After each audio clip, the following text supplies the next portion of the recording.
Hello everyone, Don here again with the next update on the W.A.R Corsair project. This past week turned out to be a really nice week. It was mid to lower 70s every day of the week, which was great for working, but it wasn't very good for epoxy. I did the epoxy wipe, last weekend, got everything completely covered, so I come out here, I give it a day, and come out Tuesday evening and tried sanding on them, and it still wasn't. They were cured, dried to the touch, and everything seemed fine, but if you try to sand them out, it just rolls into tiny little slivers and just gums up the paper and wouldn't sand at all. So I waited and come out the next night, tried it again. Same thing, a little better though. It was actually starting to make dust, but it was still plugging the paper up really quick. And that was with 220 paper. So I tried each night and just wasn't cutting it. So Friday night I came out and I was actually able to do the rudder. I mean, it took time because it just plugged the paper up, but it was sanding out. So I got that done and started on the elevator. But as you can see, I've got everything done that's dull looking. All I got left are these 4 small pieces. I've been on it all day today, sanding out, and I just finished these 2 flap pieces here. Those are the most outboard flaps. Those are the 2 inboard flaps that go on the rear of the main. Those 2 flaps go right there. And then that big one goes on the outer wing panels. So I got them all sanded both sides so they're ready for primer. Wipe them down with some thinner, ready to shoot primer. I'll come back out this week and get those finished up. But yesterday I didn't manage to get anything done with the sanding. Instead I did go and get me a piece of fuel line, a braided stainless steel fuel line, just like you use on the engine here. This stuff. It's a number 4 line I use for fuel. So I made up a new line for inside underneath the tank, because this isn't the original tank. The first tank I had the return line coming in high up here, and I dropped it so it comes right out the bottom where the main pump delivers fuel to the engine. The idea behind that is if you have the fuel coming in high and dropping down into a lower level of fuel, it tends to aerate the fuel, mixes it up, and it makes for a lot of vapor. But if you return the fuel line up in the bottom of the tank in liquid, then it won't aerate and it doesn't make as much fumes. It is a vented cap, so it's not a problem, but if you can cut down on the fumes, the better. So I got both those done. I did go last week, I had the antifreeze, so I mixed that up, got that filled in there. So now the coolant system is topped off, and the coolant system fills in over there on that cap. Let's see what else did I get done. Had to go inside, and I did go and buy a battery Saturday. So the battery, if we can see it, is down in there. If we can see it, I can't tell from here. But anyway, got that in, got everything hooked up, and tried stuff, and the master switch was giving me fits down there. Click it, it wouldn't do nothing, It just needed work a little bit, and then it finally started working. And once I got power on, I checked the gauges, and my water temp gauge was pegged. So I started checking the wiring on that thing, and it was everything seemed to be fine. And I found the instructions, and it said that if you get no response on the gauges, reverse the connections. So I assume they're talking about the 2 wires coming off the actual sensor themselves. So it's just a white and black wire. They're not marked positive or negative. And I used black for ground, white for the signal. Well, I reversed the wires, ungrounded it, switched them, and that took care of that problem. So then the next thing was, trying to think here, I hooked up the elevator trim. Everything worked. The elevator trim I have setting out right here. It's a trim servo. That push rod will have to be cut to length, but it's going to go in that little pocket right there. Goes in here and rod comes out, and then this little open area is for the trim tab. So I checked that out, and it was backwards. It was moving backwards what I needed. So what I had to do is take one of these connectors, pull these outside 2 pins and switch them, because they're just power and ground, and you power one side, goes one direction, you power the other, goes the other direction. So they both work power and ground. That's through the relay setup. So I got that wired correctly. And then the flaps wouldn't work. So had to pull the top of the stick apart. I had modified it when I did the push to talk, and it seemed to, there was a ground wire I cut off of it, and I think that ground wire was also the ground for the flaps, because the flaps works on a ground trigger, and the elevator trim works on a power and ground. So there's 12 volt power and ground in there, and then I just need ground for the switches for the flaps. So I took it off, took it in the house, and I rewired it again and reconfigured it and got it done. So now let me turn on some power, and you can see that's the trim indicator. The two lights glowing at the one time. Let me get a little closer so you can see it. That tells me that it's in the neutral position. Now if I want to trim up, I got this stick pushed up. You can see it going up.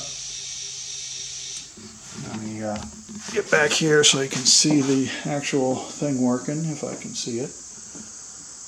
Alright, we're going to finish trimming up. It's getting longer. No, shorter, excuse me. That's all the way. And back out.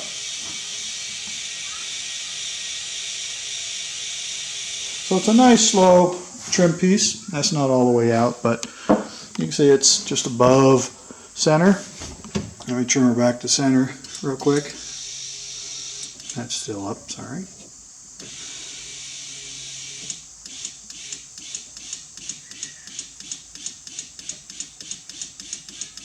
Oh, too far. There we go. That's neutral. So when I set up the trim tab, you have that set neutral. Okay, then the flaps, you'll be able to hear. That's flaps down. Ugh. Trying to show you the push rod in here, but I'm not seeing it. Oh, sorry. Hit the zoom on the camera. Alright, sorry about that, but I ended up hitting the zoom button on me. If you can see back in here, this is the linkage for the flaps. Let me go ahead and see if you can see some of that working. It's going down, flaps down. Now you're not going to be able to see much out here because I don't have the push rods on. Actually, that's flaps full up, not down. And if I push again, these are just the buttons on my stick. So this left button will run the flaps the other way. Run it all the way up till they stop. There's limit switches in the linear actuator. So there we go. So that's done. Now you can see that would be full down. Push rods come out here. So that's forward. So that's where it needs to be, so I can hook up these controls after I'm done. Alright, now what I do here is I already got the master on. This is fuel pump 1, fuel pump 2. I can use either one of those. And down here is the alternator. And then these will be nav lights, and then landing light, taxi light when I get around to putting those in. So we'll leave the alternator off real quick. Engine's at idle. Alright, this might be a little loud.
goes the alternator. Good oil pressure. This will be oil temperature when it comes up on this side. Fuel gauge is amps, oil pressure. Well, another problem I had when this thing was running, the amp gauge kept flickering up to 10 amps, down 10, up 10, down 10. So up, so a couple seconds back. Well, after finally troubleshooting it, it was the tail wheel landing gear. The down switch wasn't actuated. Go ahead and make an adjustment to the down switch. It kept turning the motor on. The motor has a thermal limit on, so it kept popping the thermal. It didn't reset. Keep doing it over and over. You never heard the motor though.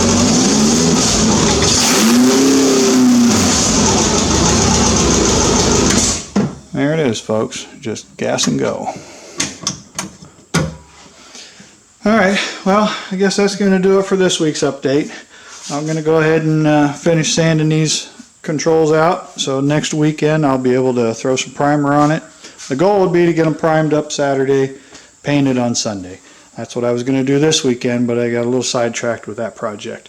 So now everything electrically is working pretty good on there. I'll have to look at that alternator problem. These switches have been set for so many years. They were brand new, but they seem to have, they need to be worked a little bit, I guess. So, and then once all these controls are done, and then for the last big project. So I've got the Bondo, got a can of Bondo right there. Coat that whole thing down, sand it all out nice, smooth, paint it and such, and then we'll make the female mold. So I do need to get a little more glass to finish the tail cone, get these covers glassed up and made. But first thing I want to do is get these things painted and get at least the elevator and rudder in place, and those 4 inboard flaps can go in. Get them all adjusted, and then I'll get on from there. So, alright folks, that's going to do her. I am about whooped for the day.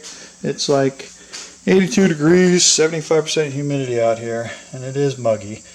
I got to open that door up to start that engine. That's the first start up since this morning, so you can see how easy that thing fires up. Gas and go. Alright folks, as always, feel free to leave any comments, questions, or concerns, and I'll answer them as they come through, and hopefully everyone's enjoyed these videos, and as I keep going, I'll keep posting. So until next weekend, again, thanks for watching, taking time to watch all my videos. Appreciate it. So until next weekend, this is Dino Don out.